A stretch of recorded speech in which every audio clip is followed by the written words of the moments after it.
especially, and I think now everybody's back onto it, but like, I don't know if the powers that be, like, and again, this sounds a lot of conspiracy stuff, but you see a lot of videos of, you see like these bricks just being kind of like popping up in neighborhoods where these riots and protests are going to be. Have you guys seen this? Seen the pictures and videos of this? Like, my boy Mark was just on the walk in the protest, and he looks over to this building. There's just this group of bricks next to the building, right in front of the building.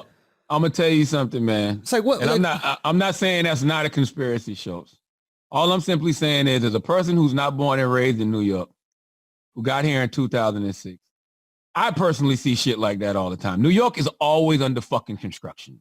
Like, it's literally, there's always some lumber, bricks, piping. Yep. Like, there's always some shit lying around in New York. No question. It's weird when it's not covered up or it's half covered on purpose.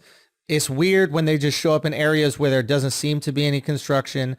And also, we know bricks are flying through windows. Where are they getting them? They went to the brick store. They went to Home Depot. Yeah.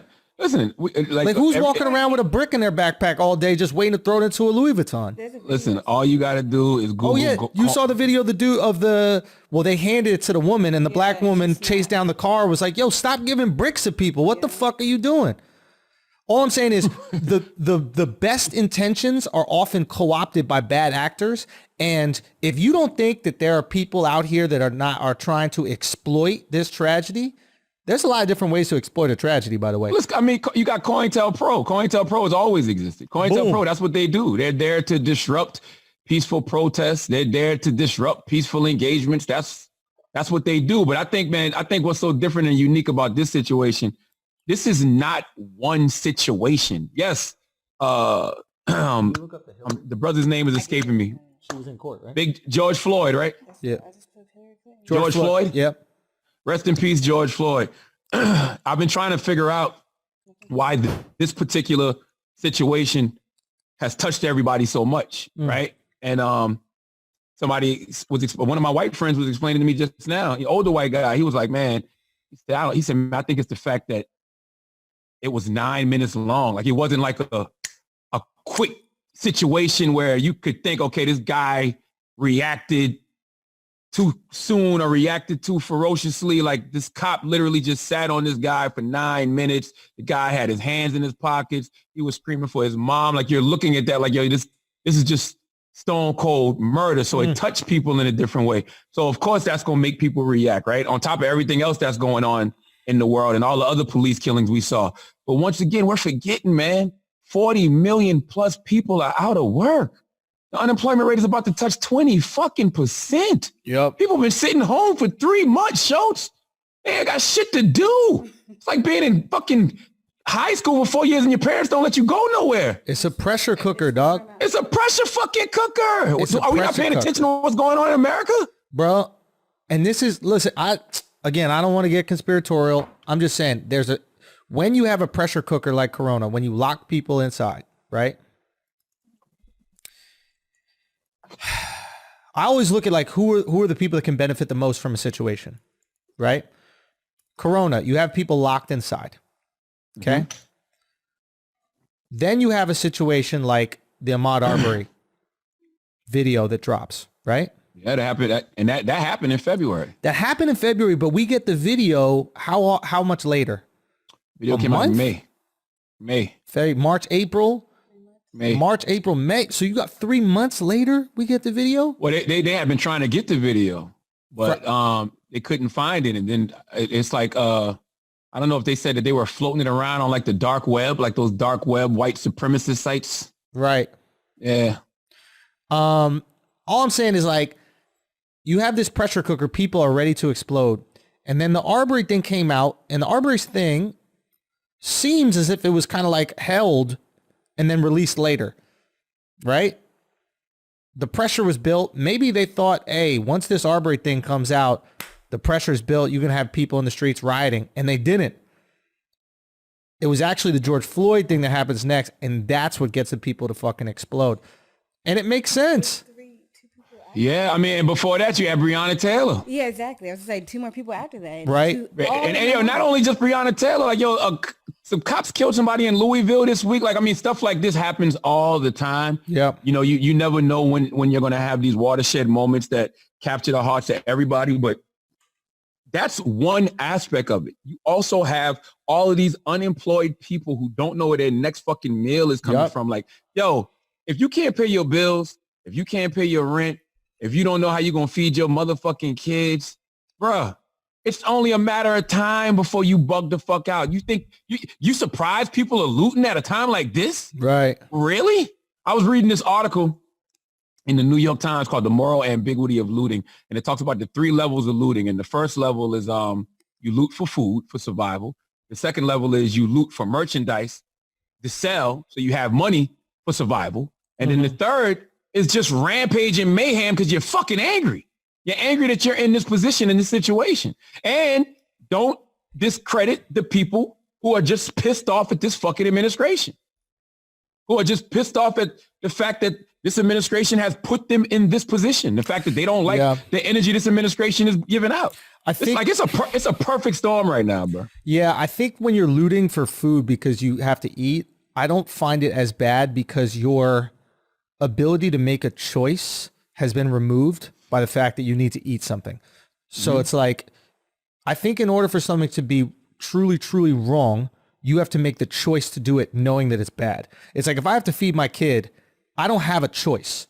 I have to feed my kid, right? So when I go steal an apple from the store, even the store owner might look at me and then look at my kid and go, all right, I understand the situation you're in, right?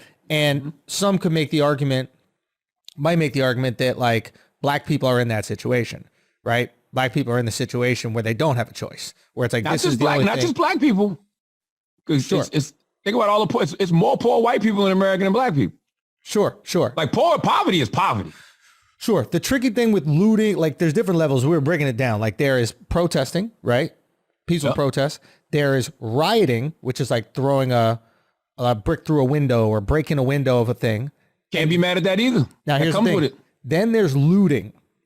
Looting, I think, is a thing that most people have the hardest time accepting because it's impossible to look at looting like it's not enriching yourself off of tragedy. Depends though. You break it down for me. Because for me, if you see somebody going into Louis Vuitton and then taking some bags, it looks like you're trying to get wealthy or get merchandise or get money off of a tragic event. That seems selfish, not selfless. When you throw a brick through a Louis Vuitton store that you might never be able to shop at because of the systemic racism that you've experienced in your life and the oppression you experience in your life, and it stands as this like barrier of class that you have to look at every single day. When you do buy something in there, the fucking bitch behind the counter asks you for your ID when you pay with your credit card. Do you know what I'm saying? Using that word at a time like this? Say what? You still using that word at a time like this? I never stopped. The B word? I never stopped, bro. So it's like I understand that a little bit more because you're fighting the powers that be, right? That kind of resonates with me a little more. But when you steal the thing, you're looting. Like, let's say Jeff Bezos raised the price of everything on Amazon during this time. To me, that's looting. It's like you're taking advantage of this tragedy. You're taking advantage of this tragic moment. Hypothetically, I don't think he did, but let's say he did. I would be like, oh, you're looting. Or like that bitch that was that took a picture as she was like fake helping to put the wood on the windows. Yeah, I'm glad you explained that to me. I didn't know what everybody keeps sending me that video. I was like, well, I don't get what's happening. She's looting. She's just looting in a different way. If you're an influencer and you make money with the posts that you post on Instagram and you're taking a picture at the protests and tagging the fucking jeans that you're wearing, or you're taking a picture bordering things up, you're looting. I'm not mad at that. No, it's not about whether you're mad at it or not. It's the same feeling of disgust that we get when we see people doing it. We're like, that's not what this is about. That's not the cause. That's not why we're protesting. You're doing that for you. You're not doing that for the people that need it. You see what I'm saying?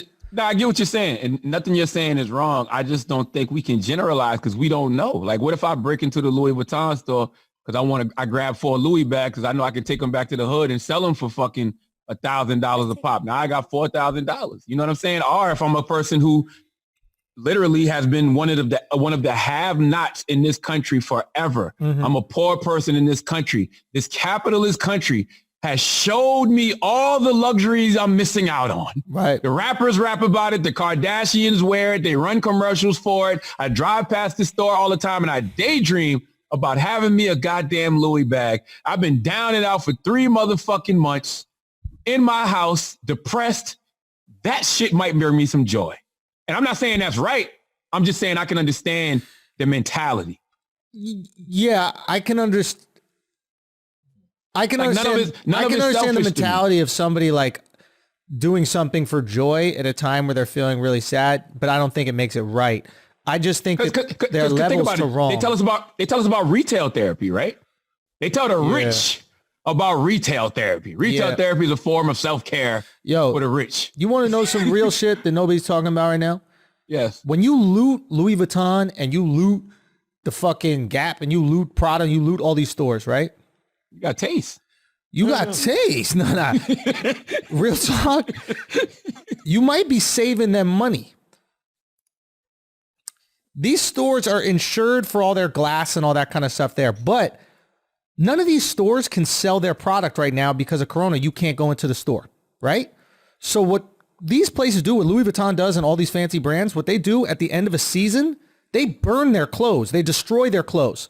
They have them cut up and everything because you can't depreciate the value of those clothes by putting them out in the open market, right? So when they burn those clothes, they got to pay to have those clothes burned and cut up and destroyed, right? When you go in and you steal or light them on fire or fuck up all the clothes, not only do they not have to pay to get their shit destroyed, they get paid by the insurance company. So you're actually helping Louis. Don't they have outlet stores though? Sometimes they put a certain amount of merchandise in the outlet, but the super fancy ones that have to like maintain their quality, they don't, in the same way that you don't just like throw diamonds out in the market because you got to control the value of the diamonds. So in a weird way, you could be helping these fancy stores. The looters don't give a shit. Yeah. they got their Louis bag. They got their Vans. They are happy. And that's honestly, I think the looting is 3 things. Well, not even 3. Of course, food for survival, but then you loot because you might want to get something to sell, or you loot just because that shit makes you feel good. Yo, motherfuckers are depressed right now. Like literally, I said that Michael Jordan should open a building somewhere in New York and just put Jordans in that shit and let people loot legally. Like, just let them get off. like for real, because people are depressed. They got, stress. They've been in the house for 3 fucking months. And I'm not making excuses for it at all. I'm just saying if America can't understand why this is happening, we really have a problem in America because we really don't understand the plight of the poor. We really don't understand the plight of the have-nots, bro. I think it's hard to understand the plight of anyone that's not you.